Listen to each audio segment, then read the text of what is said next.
Let's move on. The world is getting more fragmented. Well, no thanks to rising geopolitics, war in Ukraine, in the Middle East, and social unrest.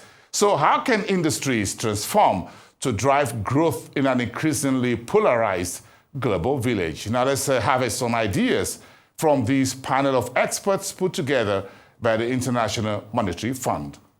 In Africa, there are many countries that have been trying to use diversification as part of their development strategy to improve the well-being of their population, to reduce poverty on one hand, but also to create jobs. And I think this is backed by the evidence in the literature that there is a strong correlation between diversification and growth. And of course, when you have growth, most likely you could also have opportunities for poverty reduction and for job creation. The way it works, of course, according to the evidence that we have seen and that has been compiled by Chris and his colleagues, but also overall throughout the literature, is that diversification provides opportunities for new industries to grow. And of course, as you do so, you create new opportunities for job creation and for income generation, which of course can help reduce poverty in one hand and create jobs.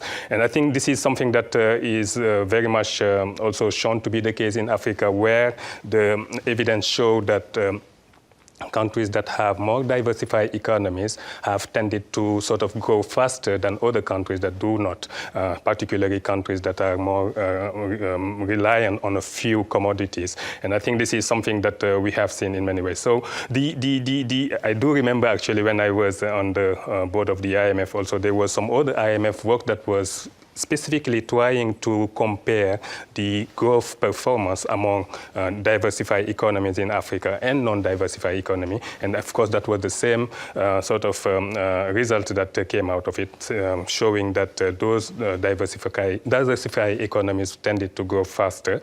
And I believe also the latest IMF Rio also had something similar in terms of result, showing all of that show that, of course, the diversification of economies and exports have a tendency to help reduce poverty. So, but you have to put some caveat there, because I think the way diversification can really help improve the living standards of population is when it facilitate the creation of new industries that are most likely labor-intensive on one hand. That's how it can, of course, create new jobs. Or, on the other hand, also, it is important to point out that diversification is not always associated with a reduction of poverty if the growth that is generated is not inclusive in some way. So I think this is critical. So let me give you an example. I think if you do have the emergence of new industries that are more capital intensive,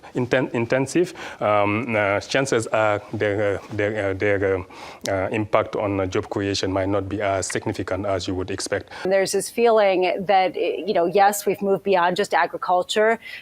Take Malaysia as an example, big exporter of semiconductors.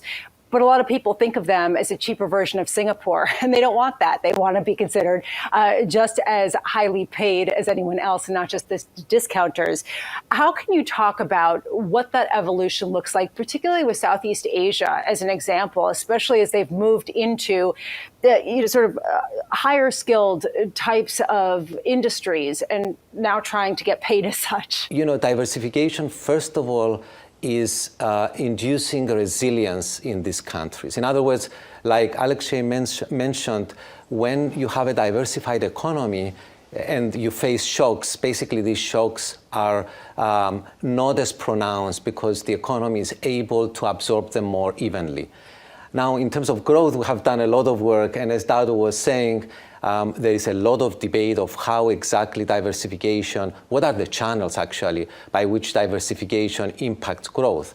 And there are several. One is definitely resilience. We know that more resilient economies, especially those in Africa, are benefiting from higher growth. But also diversification helps in this process of structural transformation. In other words, taking resources from unproductive or less productive sectors, such as agriculture, and placing them, transitioning them to more productive sectors. And of course, that is a very good example that you are bringing up, Lisa, Asia, where they made that transformation, many of these economies made that transformation from agricultural economies to manufacturing economies and beyond.